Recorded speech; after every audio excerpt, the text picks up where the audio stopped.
Hey guys, what's up? So on today's video, we're gonna be doing some OBS stuff.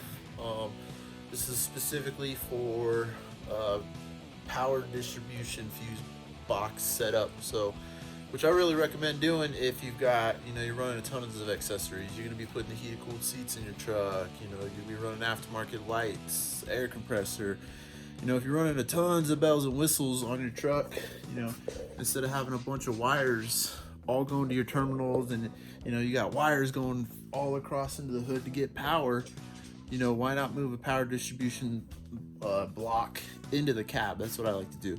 Basically, we're just making our own fuse box. Like, Ford has one that's under the column and in the dash that does all the stuff for the truck. Why not make our own? Basically, that's what we're doing. So we're going to be running the main power wire from the batteries. We're going to be running it through the cab and up under the dash. So I tried to find a spot. Usually I like to stick them behind the glove boxes on the Super Duties. But after digging back here a little bit, let's see, there wasn't that much room. Basically the back of this glove box literally goes pretty much almost to the air ducting, so I don't think we'll be able to fit one behind the glove box. So next second choice is the kicker panels. So in the 08 trucks, they put a fuse box right here, and that's what we're gonna do. So basically we're just gonna, I think the 08, all the way up to the brand new trucks, I think their fuse boxes are right here. So what I went ahead and did, that was my first thing. So I've never designed this kit, I've never put one in before. Using my truck as a little tester truck to make this is the first, basically we're building the first kit ever right now. So I've already got them down for the Super Duties. I got one on my truck. I've got one on a handful of customers' trucks. That power distribution setup behind the glove box is sweet. So what I did was I went ahead and I mounted a fuse box right here, right there. So I mounted it to this panel, and what I did was I went ahead and I pulled the panel out, and then I screwed it to the panel and I put the panel back in. Now it was just 4 screws. So there's a little one here, there's one in that corner, and then there's 2 up top. Actually wasn't that difficult to get to. I think it is a good spot. You can still get a Phillips in there, you can still check the fuses. I moved that fuse box around everywhere I could in the dash, and I think that is the easiest, best place to put it to where you can access it, if you blow a fuse. So other than that, to get that panel out, I used an 8mm and an electric ratchet, and it got to all 4 of them, no problem. Pulled that panel, that little silver panel out. I screwed the fuse box to it, and we're good to go. So now that I've done that, I've mounted my fuse box. My next step is going to be running the cables. And so we're going to start from the batteries, and then we need to mount our little mega fuse. So basically, if somehow we short out a big power wire on the firewall, it'll blow that mega fuse rather than burn the truck down. So most of the amp kits come with this, but we're gonna get rid of this. There's no reason to run 2 fuses right here when I can just run one big one. So we're gonna take care of my subwoofers today and that power distribution fuse box. So first step I'm gonna do, now that we've got our fuse box mounted in the cab, our next step, I always like to mount my hardware first, is gonna be the fuse, the mega fuse. So over here, this is my little battery station of all my battery cables and all the stuff that I build. I got a couple sets I gotta build, so wire just came in, and that's what we're doing today. So right here, this is what we're looking for, a mega fuse. So I use the Blue Sea Systems one. I think it's like 25 bucks on Amazon. And then I've got a bunch of mega fuses here too that I use. So I think what we're gonna do basically is we're gonna mount this bad boy right where I have the one for my subwoofer. So boop, just like that. So let me go ahead, let me get this mounted, and then we can start running the cable. But other than that, this video is just more like, if you bought this kit off of me, this is how I install it. So that's basically what this video is for. So let me get this mounted and we'll start building some cables. All right guys, so I got my little short cable made that'll go to the battery.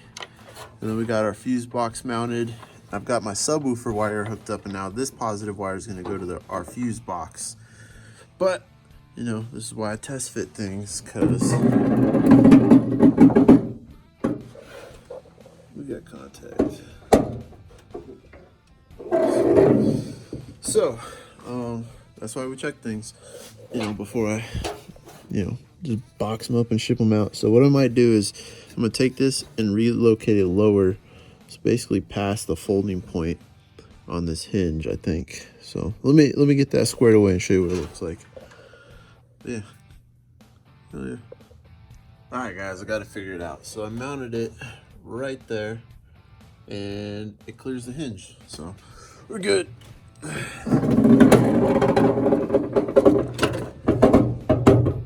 Oh yeah, we're good. So hell yeah. So I hooked up the positive cables, except obviously not to the battery, but it'll just go right there. Got it looping down under the starter solenoid, and then boom, mounted there. And then I've hooked up my subwoofer and the new fuse box cable. So there's two cables running off of this one fuse. And then I've got them looped through my little holes in the plastic. So you can see where the little triangle is. That's basically your triangle of where you get to drill. So don't pass this line right here. But other than that, I got the negative cable cut. So let me get that mounted up in there, and I think I'll be able to show you a finished product. Oh yeah. All right, check it out. So we got our positive hooked up. We got our negative hooked up. Going to the mega fuse. Run it up through here, through the little box. We just gotta make sure that that clears. So yeah. And then got it coming through the firewall basically, and there's your fuse box. And then you take the cover off and get to your fuses and everything. So hell yeah. So that's pretty much it. Use that to power up all the bells and whistles. So there we go. All right, there you go, guys. So we got the cover back on, and look, you can't even tell. Thank God for this bump right here. Gives us room to hide stuff, so heck yeah. But other than that, hope you guys liked the little battery power distribution kit. So that's pretty much it. All right, guys, so finish out this video. I want to just go over all the details on this little kit that I came up with. I didn't intend to make these for OBSs, but I had a guy that said, man, I really want one for my truck. So went ahead and we ordered up the cables, and you saw me make the kit.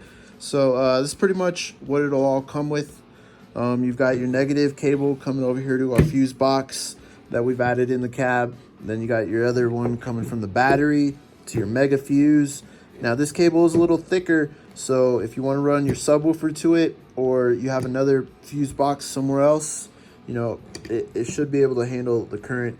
And then you got some thinner wire coming here. So these are 4 gauge, this is 2 gauge, and as you saw earlier, I like to run my subwoofer here, so this wire can power my subwoofers and this wire, so pretty slick.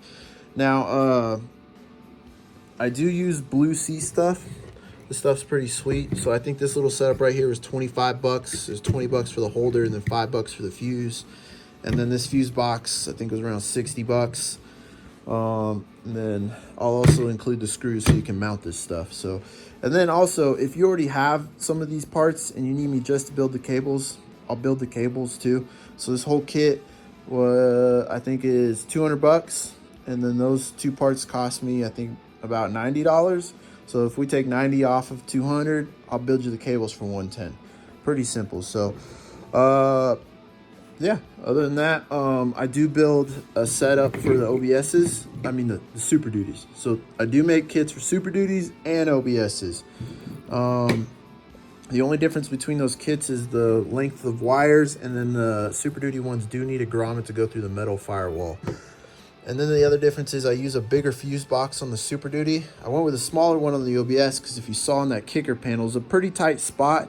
And with a taller fuse box, it's really hard to get to the stuff up here. So I think this slightly smaller one is the way to go on the OBS.